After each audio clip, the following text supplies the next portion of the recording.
మొదటి అధ్యాయంలో మొదటి వచనాల్లో ఉండేటువంటి మాటలు యోహాను సువార్త మొదటి అధ్యాయము మొదటి వచనాల్లోనూ ఉన్నాయి. ఆది యందు వాక్యం ఉండెను, వాక్యము దేవుని యొద్ద ఉండెను, ఆ వాక్యము దేవుడై ఉండెను. ఇక్కడ దేవుడు ఎవరంటే వర్డ్, వాక్యం. అగాధ జలముల మీద దేవుని ఆత్మ అల్లాడుచుండెను. సో దేవుడు ఆత్మ అయినటువంటి దేవుడు, వాక్కు అయినటువంటి దేవుడు. ఆయన తన ప్రజానీకాన్ని ఏర్పరచుకొని చూడండి.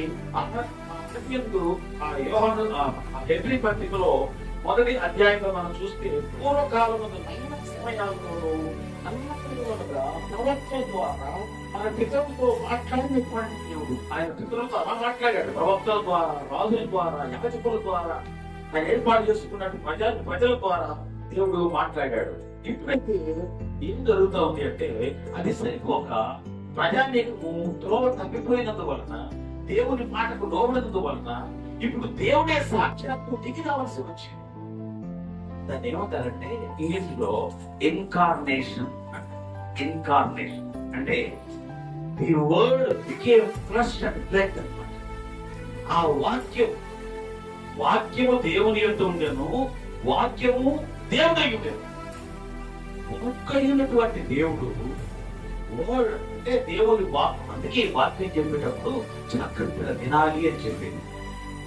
జాగ్రత్తగా వినాలి. ఎందుకంటే మళ్ళీ మా నోటిలో కూడా అక్కడ మాట రావు.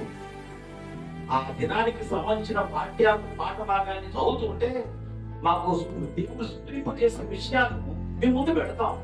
నేను మిస్ అయిపోయారనుకోండి, నేను మీకే లాస్, అప్పుడు లాస్. అందుకని ఒక రాత్రి కంప్లీట్ గా నిద్రలేకపోయినప్పుడు నేను అలాగే చేస్తున్నాను.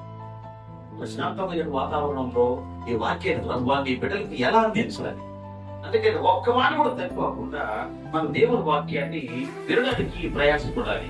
ప్రియమైన వాళ్ళారా, ఆయన ఔన్నత్యం ఏంటంటే ఆయన అయినటువంటి దేవుడు, అయినటువంటి దేవుడు, మహిమా స్వరూపమైనటువంటి దేవుడు, అద్వితీయమైనటువంటి దేవుడు. ఇంకా చెప్పాలంటే ఇన్ఫినిట్ గాడ్. ఆయన అపరిమితమైనటువంటి దేవుడు, అపరిమితమైనటువంటి దేవుడు. ఆయన ఇన్ఫినిట్ కి ఫైనైట్ కి డిఫరెన్స్ అంటే తెలుసా? ఇన్ఫినిట్ అంటే అనంతమైనటువంటి దేవుడు.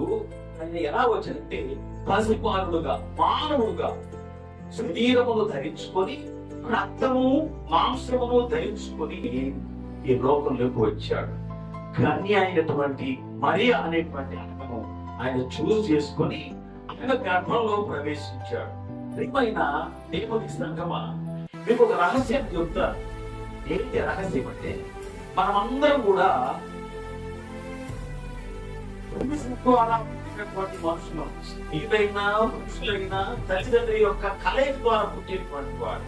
అంటే ఆ పురుష సంబంధికులు, పురుష వీణత ద్వారా మనం పుట్టేటువంటి వాళ్ళం.